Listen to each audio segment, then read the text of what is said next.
Hello, everyone. I am Dr. August Mebane, the founder of Solutionist Advisory Group. I have over 20 years of HR and management and experience. And last week, I did a video on how to do a strategic job search. And this week, we're going to talk about the resume and give you some tips on how to get your resume noticed by recruiters and hiring managers and just how to make sure your resume is coming across as professional. Okay. So stick with me. Next week, we'll talk about the interview, but this week, we're really focusing on the resume. So the resume is the book to letting people know how you've worked in the past, what skills and abilities and outcomes you've accomplished over the course of your career. And it's very important. I don't want you to not spend time understanding the importance of the resume. You have to put effort into the resume in order to get the output and the results that you desire in your job search. So, first, I want to really talk about the purpose of the resume. The purpose of the resume is to showcase to recruiters, hiring managers, organizations, people you come in contact with who are decision makers to get you to that next level and eventually an offer and to start a job where you're showing your accomplishments, you're showing your skill set. You're not copying and pasting your job descriptions for each of your job and putting it on your resume. No, you are really uh, telling your narrative, and it's going to look clean. It needs to look polished. It needs to be formatted. No one's going to read tons and tons of paragraphs. I can tell you, most times recruiters and hiring managers, they're doing a once over skim to see what exactly is going on in your resume. Do they see some keywords and some key job titles that stand out to what they're looking for, right? So I've done this for years. I started out in HR as a recruiter, and then as I started to manage and lead, I was looking also at resumes and went from looking for sales reps to looking for executives. So I've looked at the gamut of on the spectrum of different types of employees who have GEDs and high school diplomas, all the way to those that need a medical degree. So take it for what it's worth, but I can share my experiences with you and some feedback I've received from recruiters and hiring managers on what they're really looking for in a resume. So there are templates on Word, there are templates online. Find a template and use it, right? You really want to make sure it's clean, it's concise. You don't want to have tons of paragraphs. You want bullet points, right? Bullet points are important. Somewhere at the top, you want to make sure your contact information is readily available. Your name, your first and last name, your email address, your contact number, and if you don't want to put your full address, you can put city and state. Okay, people, especially in a time where there's a lot of people hiring across the US, you want to make sure they know where you are located. Maybe they can't have someone who lives in New Jersey be a part of this role. They should put that in their job description. But in case they don't, they can say, okay, they're in New Jersey. We can only hire in North Carolina, Delaware, Pennsylvania, and California. You want to make sure that information's up there. You're putting your personal cell phone number. Please make sure your voicemail is halfway decent, right? It doesn't have to sound like you're calling an organization, but it has to sound like how you would want to answer the phone if your boss called you, right? You don't want to be like, "Hey, this is Susan, leave me that message, yo." Like you don't want that. You want, okay, hi, this is Susan. uh, I'm unavailable at this time. Please leave your contact information and the purpose of your call, and I'll get back to you as soon as possible. Thanks and have a great day. Right, and when you're done your job search, go back to whatever is comfortable for you. If it's, hey, what's up, you know leave that message. That's fine. But when you're doing a job search, you want to be intentional about every decision you make where people can come in contact with you, even your social media. So we're going to stay on resume. We'll talk about social media, etc. Probably next week when we start talking about interviews. So you want your resume to go back 10 to 15 years of experience if you have it. If you have more than that, make sure you're showcasing what is applicable to the job you are applying to. You don't want to date yourself, right? If you have 40 years of experience, you don't need to put all 40 years on there, right? If they're asking for 20 years of experience in their job description or 10 years of experience, put it on there, but make sure you're not dating yourself, right? Even with your education, whether you have a high school diploma or your bachelor's, master's, your doctorate, your PhD, whatever. I tell people don't put the dates on there. Just put your heading as completed education because when you start putting certain dates on there, let's just be realistic. Some people will judge you off of your age. They will do age discrimination. They'll be like, oh, they're too close to retirement. So don't put the dates of your education. When they do their background check and reference check and all that good stuff, they can find those dates. You can provide those dates then, right? But to get yourself in front of them for the interview and to sell yourself, avoid dates as much as possible when it comes to your education. If you graduated high school in 1979, 1962, they don't need to put that on there. Okay. You answer the question typically in the application process, are you 18 years or older? That qualifies you for the job in the United States, right? That qualifies you to apply for that job. If there's an age restriction where they're like, we need someone who's at least a minimum of 18 years old. They don't need to know your age, right? They don't need to know that. You want to make sure you are showcasing your skills, your abilities, your outcomes, your accomplishments. You're not copying and pasting that job description. You are really bullet pointing your accomplishments. What have you done in these roles, right? But before we get into that, make sure your job title aligns with the market you're applying to. So, for instance, I have higher education experience. And so my title might have been associate or assistant vice chancellor of human resources. That is equivalent to associate or assistant vice president of human resources, right? Higher ed tends to use different titles. It could be dean, it could be assistant dean, chancellors. You want to make sure you are using your titles and um, putting them in a way that no, I'm not talking about lying and making up titles. I'm talking about what is comparable so that someone who may not be familiar with the titles in higher ed can still look at your resume and skim it and it's like, oh, they used to be a vice president of HR. Vice chancellor of HR, they might be like, what the heck is that? You want to make sure you're giving them what they need. So, as far as accomplishments are concerned, maybe you increase sales by 27% in 3 months. That's what I'm talking about. Give those data points. Maybe you've increased retention by 40% over 12 months. You want to talk about those things that are accomplishments that show that you know what you're doing, that you got results and what you're working on, right? If you did some wonderful projects, talk a little bit about those projects and the outcomes that you got. You want to showcase in your resume that you know what you're doing for the jobs that you're applying to. And you want to tailor that resume to showcase what's applicable to the job description or job advertisement in which you're applying to. They don't care if you did onboarding if that's not necessarily a part of the job or never will be, and you're applying to a sales position, right? They want to make sure you have the skills and the abilities and the capability to accomplish what you need to do in this particular job that you're applying to. So make sure you tweak those resumes when you're sending them.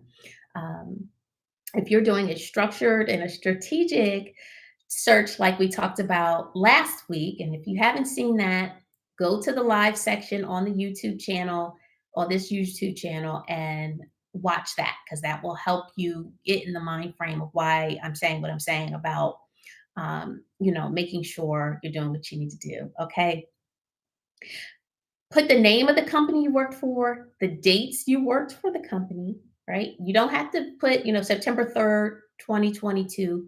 You can put September 2022 or 9/20/22. You want to make sure it's clear the month and the year, okay? Most of us don't remember what exact date we started at a job. Once you start racking up that job history, unless you were at the same exact job you worked at for 10 years, 20 years, 30 years, you don't really remember the date. You don't remember it was September 8th, 1998. You don't remember that. Most people don't. Okay, you want to again put your title on there, and then you want to do your accomplishments. You want to talk about some of the duties you had in the role, but you don't want to copy and paste that job description.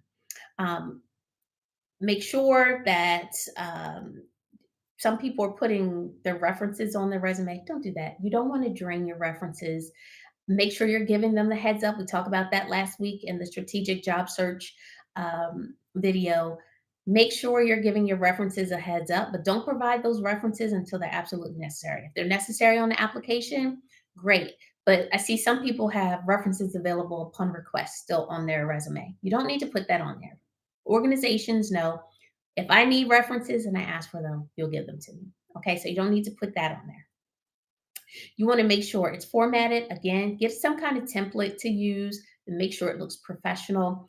Uh, have your contact information at the top. Don't put it, hidden throughout the resume. You want to make sure it is prominent, your name and your contact information. You want to make sure there's no typos. There's nothing worse than sending your resume and there's a bunch of typos. You automatically get put in that pile where it's like they can't even get their resume right. They didn't even take the time to proofread the resume. Especially, I've seen this a lot with administrative or executive assistants. If you're going to be writing reports and proofreading stuff for the executive or sending out communications to people or a company, you need to make sure your writing skills are prominent on your resume. No one wants to hire someone for a job that they're going to have to write or communicate and you have typos or improper English or your grammar's poor or you can't even format. That shows you can't even do an administrative job. So you're showcasing, no matter what you're doing, what you can do. Even if you're an executive, if your resume has a ton of typos, the goal is to have zero errors on your resume, right? But as a hiring manager, I will forgive some. I will forgive some, a couple, right?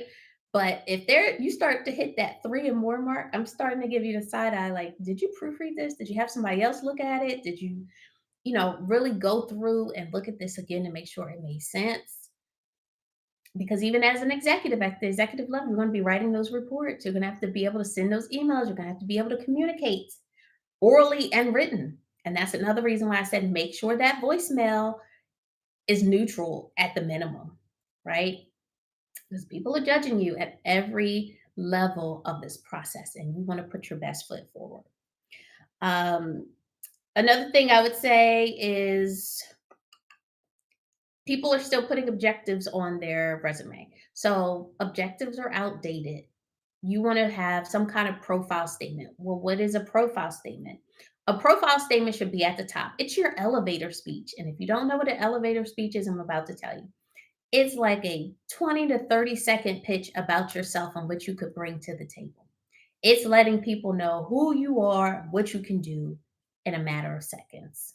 You don't have 5 minutes. Think about it. If you met the hiring manager for the job that you absolutely wanted, and they're at dinner with their family, and you guys happen to speak and they happen to give you that information, you're not going to take 15, 20 minutes to explain your job history. You're going to give a 30-second moment of time where you're saying, this is what I've accomplished from a standpoint of this is what I can do. I'm an HR executive and I have over, X amount of years of experience and my focus really is and my passion really pursues X, Y, and Z, right? You got to get it out there so that you have enough out there that it intrigues the person to say, I would like a follow-up conversation with this person, or let me see what they have on their resume, right? So that is your profile statement.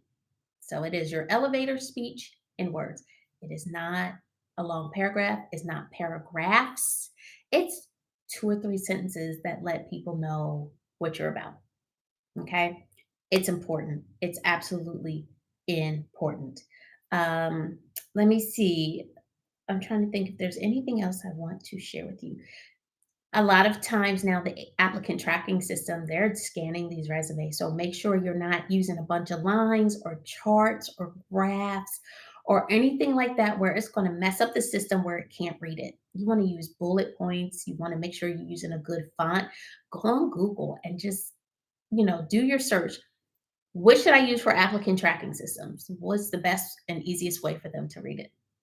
You want to do that because that will allow you to make sure the system will be able to read your resume. You ever put your resume in something and it's like it has your city and state as your name, it shifted your job history. You want to clean that up because when you're applying, you want the information to go in the right place. Otherwise, you are spending time trying to fix what they put, what the system has parsed into the fields of the application. So make sure you're doing that. If you have different websites you need to put on there, maybe you have your own website or a job search website, maybe you are into marketing or PR and you're giving examples of your work, put that on your resume as well so that they can check it out. A couple more tips. Once you start putting your resume out there, clean up that social media, right? You want to make sure you have your page private while you're doing this job search, right? Because even though there's still debate on whether it's legal or illegal, freedom of speech, all that great stuff, you're trying to get in the door, right? You want to be your authentic self. At the same time, you don't have to show everything to everyone all at once. So make your personal Facebook, Instagram, Twitter, TikTok, whatever you're on, private if it's something that you would be embarrassed for your employer to see. Just my rule of thumb. Because we do go look. We go look, not because we want to see what you look like, just what you're into. Um, People would be lying if they say they don't go look on social media at people that are interested in hiring. If we can't find you or we can't get to your page, all the better.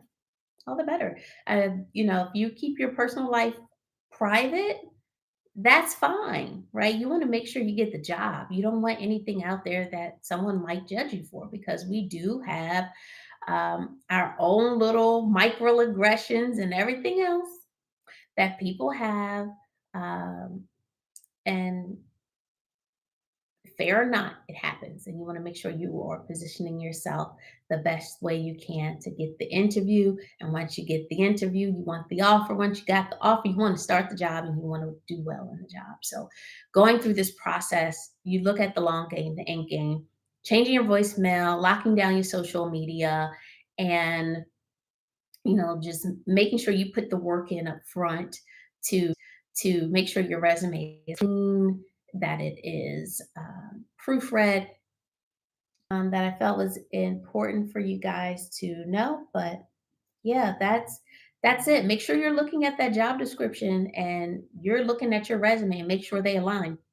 You showcase what you've already done that is in comparison to that job advertisement because recruiters they're going to um, skim through. Hiring managers are going to skim through. We think about how many people apply to jobs. We don't have time to sit there and read every last one line by line. Keep your resume as short as you possibly can and have the information on there. Okay. Because we're not going to, I'll tell you the truth, as a hiring manager, I typically do not read cover letters unless I require it. And when I require it, when I'm hiring someone that's going to have a position that does a lot of writing, and their writing is going to be in front of the organization or with executives or on my behalf. I need to make sure you can write. And if you don't take time to do a great cover letter, that's on you. I'm watching, right? People are watching. So just think about it. If there are questions on the application, you want to make sure you're answering them concisely, but also precisely, right? You want to make sure you are putting the information that's needed into those questions. Think about it, be thoughtful, save that application and go back to it if you can, and write it in Word, proofread, make sure there are no spelling and grammatical errors, and then copy and paste it into your response. They're looking at everything. If they're asking those questions, they're asking for a reason. Answer the questions to the best of your ability and make sure you're putting your best foot forward. So, again, I am Dr. August Mebane, founder of Solutionist Advisory Group. Glad you're watching this video. I hope you find these tips helpful as you're doing your job search. And I wish you well in your search, that you will get the job that you so deserve. And desire at this time in your life. So take care and have a great rest of the day. See you next week for tips on interviewing.